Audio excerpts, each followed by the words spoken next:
Ամերիկյան Forbes հեղինակավոր պարբերականը ծավալուն վերլուծական հոդված է հրապարակել Հայաստանի և Ադրբեջանի ռազմական ավիացիայի ուժերի հարաբերակցության մասին։ Ամսագիրը կանխատեսում է, որ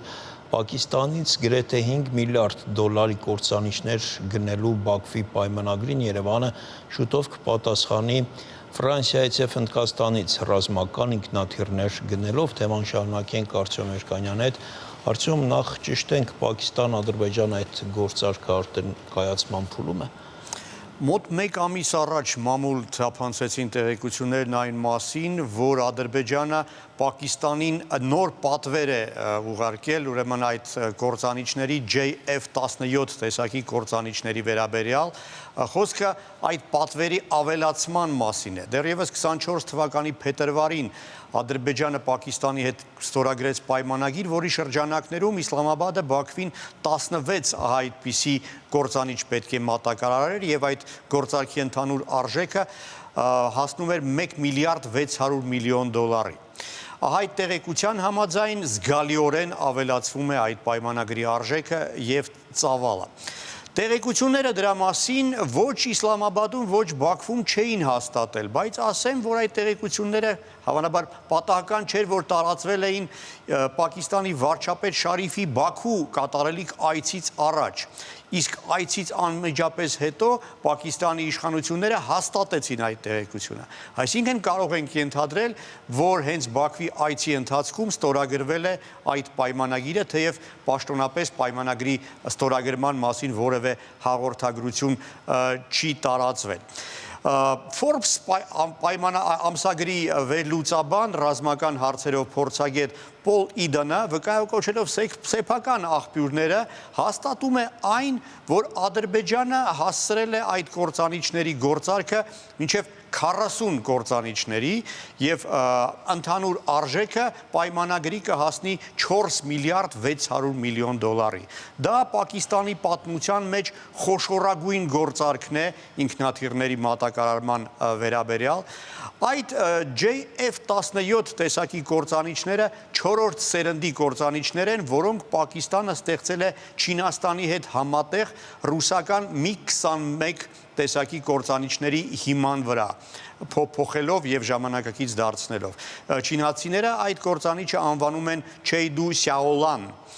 Այդ ինքնաթիռը կարող է օգտագործել նաև թուրքական արկեր եւ համակարգեր, որոնք Ադրբեջանը արդեն ունի իր զինանոցներում։ Այդ կործանիչները իրենց բավական լավ են ցուցաբերել վերջին Պակիստանա-հնդկական հակամարտության ժամանակ։ Հայտնի է, որ JF-17 կործանիչներից մեկը կարողացել էր խոցել հնդկական օդզինոժի MiG-21 կործանիչներից մեկը։ Forbes-ը դիմել է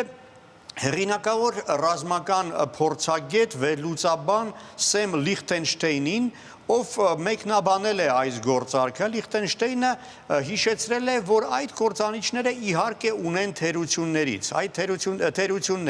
այդ թերություններից մեկը այն է,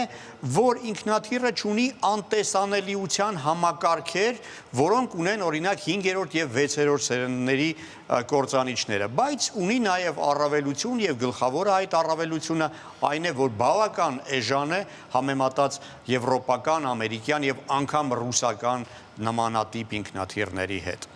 Ամեն դեպքում Արտյոմ, եթե այս գործարքը կայանա, ուժերի հարաբերակցությունը ինչքան կփոխվի։ Դե պետք է հաշվի առնենք, որ մինչև հիմա Ադրբեջանը ուներ միայն բավական հին ռուսական ինքնաթիռներ, MiG-29 կործանիչներ եւ Su-25։ Այս գործարքը իսկապես զգալիորեն փոխում է ուժերի հարաբերակցությունը եւ որակական եւ քաղաքական իմաստով, բայց դե պետք է նշեմ, որ հայտնի չէ թե երբ են մատակարարվելու, այսինքն բավական ժամանակ դեռ կա, թեև ժամանակն է նաև պատասխանելու։ Forbes-ը նույնպես գնահատում է, որ այս գործարքը կփոխի ուժերի հարաբերակցությունը, եթե Երևանը շատ արագ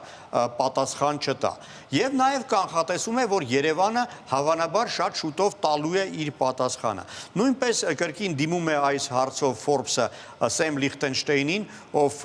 ամերիկյան Risk Assistant Network վերլուծական կազմակերպության գլխավոր փորձագետն է, ընկերությունը մասնագիտանում է սպառազինության շուկայի վերլուծության հարցերում, եւ Լիխտենշտեյնը պատասխանում է, որ Երևանի ընտրությունը շատ մեծ չէ, կամ Երևանը պետք է դիմի Փարիզին ակնկալելով ֆրանսիական Rafale գործանիչների մատակարարումը, ինչը միանգամայն իրատեսական է համարում մեկնաբանը, կամ պետք է դիմի Հնդկաստանին խնդրելով վաճառել